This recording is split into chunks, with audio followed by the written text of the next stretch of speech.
Hola, ¿qué tal? Su amigo el licenciado Miguel Ortiz y hoy vamos a hablar sobre impuestos en las personas físicas. Vamos a resolver un problema y a contestar algunas preguntas.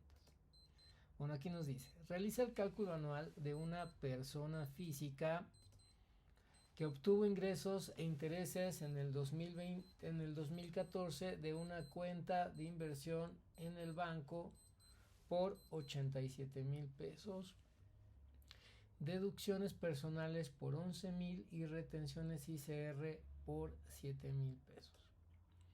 Muy bien, pues para calcular el impuesto anual de una persona física en México para el año 2014 vamos a tener que seguir un procedimiento simplificado. Determinar el ingreso acumulable, y este fue un ingreso por intereses de 87,000 pesos.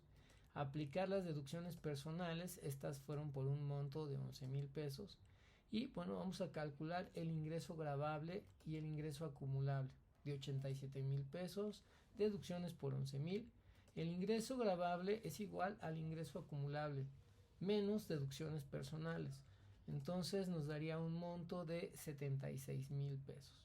Calcular el ISR a pagar. Bueno, pues para calcular el ISR que se debe pagar, se debe aplicar la tarifa del ISR correspondiente al año 2014. Estas tarifas se publican en la ley del ISR y usualmente se estructuran en tablas progresivas.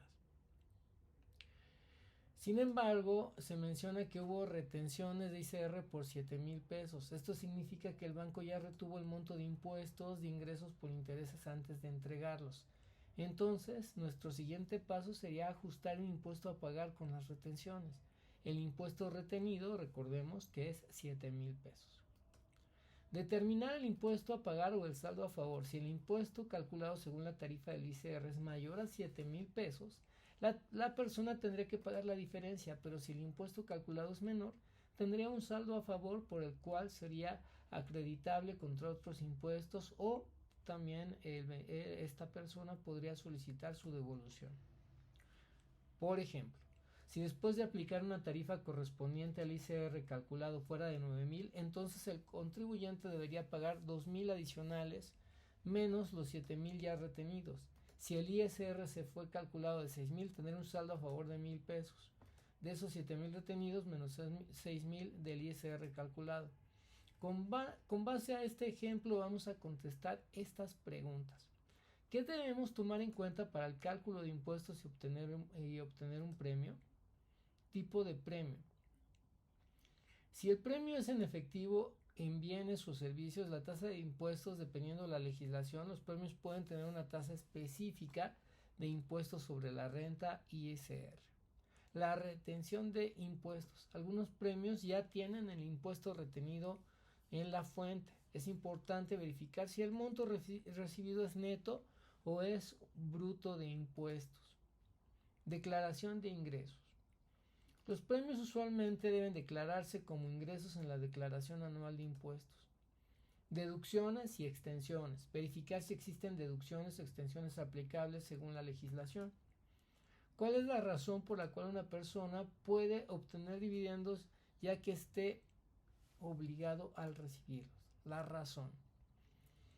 Los dividendos son parte de las ganancias de una empresa que se distribuyen entre sus accionistas. Una persona recibe dividendos si posee acciones de una empresa que decide repartir sus utilidades. Obligaciones al recibirlos. Los dividendos están sujetos al pago de ISR en México. Las empresas que distribuyen generalmente retienen el impuesto antes de realizar el pago. Además, los dividendos deben ser reportados en la declaración anual de impuestos del receptor. ¿En qué consiste el valor agregado o el impuesto llamado IVA?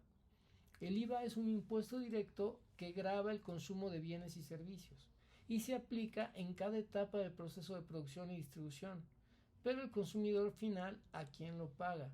La tasa varía según el país y en algunos casos según el tipo de bien y servicio. En el caso de México es el 16%. ¿Quiénes están obligados a pagar el IVA? Empresas y profesionales que venden bienes o prestan servicios gravados con IVA y están obligados a cobrarlo y a remitirlo al fisco. Importadores. Al ingresar bienes al país se debe pagar el IVA correspondiente. ¿Quiénes otros pagan? Consumidores finales. Aunque no lo remiten directamente al fisco, los consumidores finales son quienes efectivamente pagan el IVA al adquirir un bien o un servicio grabado. Bien, hasta aquí la información sobre este tema. Soy su amigo Miguel Ortiz y nos vemos en el siguiente video.